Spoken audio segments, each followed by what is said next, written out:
এটা 100% অরিজিনাল জাফরান। হ্যাঁ, যদি কেউ ভুল প্রমাণ বা নকল প্রমাণ করাতে পারেন তাহলে আমি 5 কেজি টাকা তার জরিমানা দিব। হয়তো মানে ছোট মুখে বড় কথা আসলেই দিব। আর যদি কেউ আমার সাথে চ্যালেঞ্জ করতে চান আসতে পারেন, একবার 100%। দোকানের ঠিকানাটা বলে দেন, দোকানের ঠিকানাটা মানে প্রুফ করে আপনি ল্যাবে পরীক্ষা করে তারপর 1 নম্বর বা 2 নম্বর বলবেন। হুজুগে ওই যে কান নিয়ে গেছে ওই পিছনে দূরে লাভ নেই ছিল। বাস্তবতা আসে 100%। আমার দোকান হলো সেনা শপিং কমপ্লেক্স, নবীনগর, সাভার, ঢাকা। ঠিক আছে, এখানে চলে আসেন। 1 নম্বর না 2 নম্বর আমি ল্যাবে পরীক্ষা করাই দিব। এখানে আবার যে গণস্বাস্থ্য আছে ওদের ল্যাব আছে। ঠিক আছে। ভিডিওর প্রথম দিকে ভাইয়ার কথাগুলো শুনে হয়তো অনেকেই বুঝতে পেরে গেছেন আজকে আমি কি বিষয়ে আপনাদের সাথে কথা বলবো। ভিডিওটা যেহেতু আমার দায়টাও কিন্তু আমার উপরই পড়ে। আমার যদি কোনো ভুল ভ্রান্তি থাকে বা আপনাদের যদি বোঝার কোনো ভুল থাকে সেটা ভুল ভাঙিয়ে দেওয়ার দায়িত্বটাও আমার উপরই। বেশ কিছুদিন আগে আমি একটা সাবানের ভিডিও করেছিলাম, যেটা আমি জাফরান সাবান মূলত ফেসের জন্য তৈরি করেছিলাম। তো জাফরান সাবান তৈরি করতে গেলে আমাকে জাফরান ব্যবহার করতে হতো। সেই জাফরান কেনার জন্য আমি এসেছিলাম এই ভাইয়ার কাছে। আমি মূলত আমার যত ধরনের রান্নার টুকিটাকি বেকারি আইটেম বা অন্য যে কোনো কিছু প্রয়োজন হলেই আমি এই ভাইয়ার কাছে চলে আসি। বলতে পারেন ভাইয়ার নিয়মিত কাস্টমার। তো ভাইয়ার কাছে যদি আমি 10 টাকারও কোনো কিছু চাই ভাইয়া কিন্তু আমাকে দেয়, মানে একেবারে অল্প পরিমাণে চাইলেও দিয়ে দেয়। তো সেই হিসেবেই আমি ভাইয়ার কাছে 100 টাকার জাফরান চেয়েছিলাম যে ভাইয়া 100 টাকার জাফরান দিবেন, আমি যতটুকু পাই সেই অনুসারেই দিয়ে দিবেন।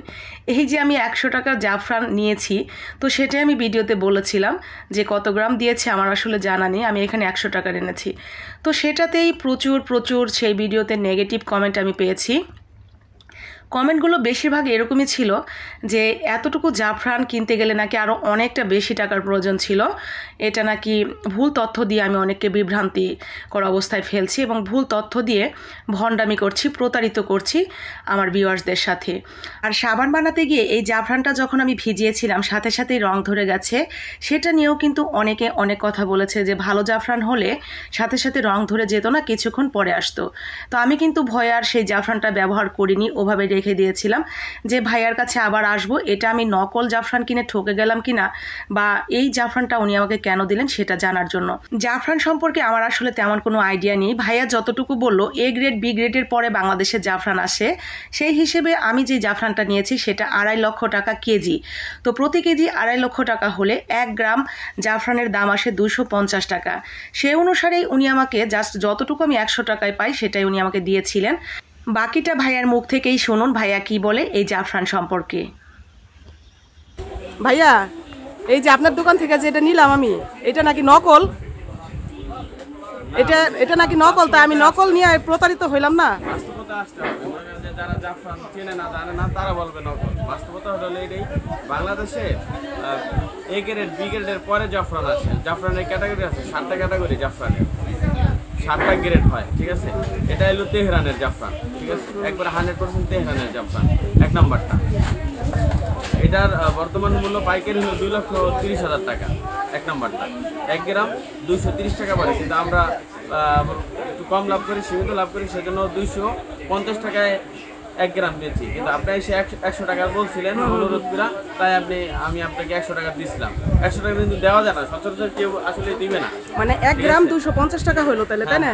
1 গ্রাম 250 টাকা। কিন্তু অনেক আপুরা ওখানে কমেন্ট করছে যে 1 গ্রাম 900 টাকা, 600 টাকা, 800 টাকা এরকম কেন? অবাস্তব।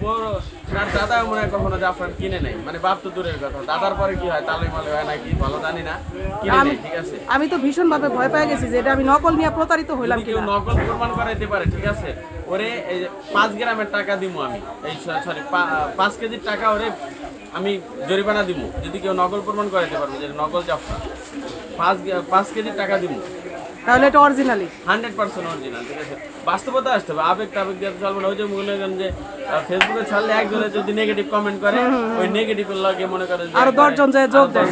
আর বাংলাদেশের পোলাপান মানে অবুঝ হইতে বুঝ পর্যন্ত 2 লক্ষ বার নেগেটিভ শব্দটা শুনি, এই জন্য আমরা অনেক নেগেটিভ মন মাইন্ডেড। ঠিক আছে, এই জন্য নেগেটিভ দিয়ে ভরা। আমি তো ভয়ে এই জন্য আর ব্যবহারই করি না, রাইখে দিছি। পজিটিভ হইতে হবে।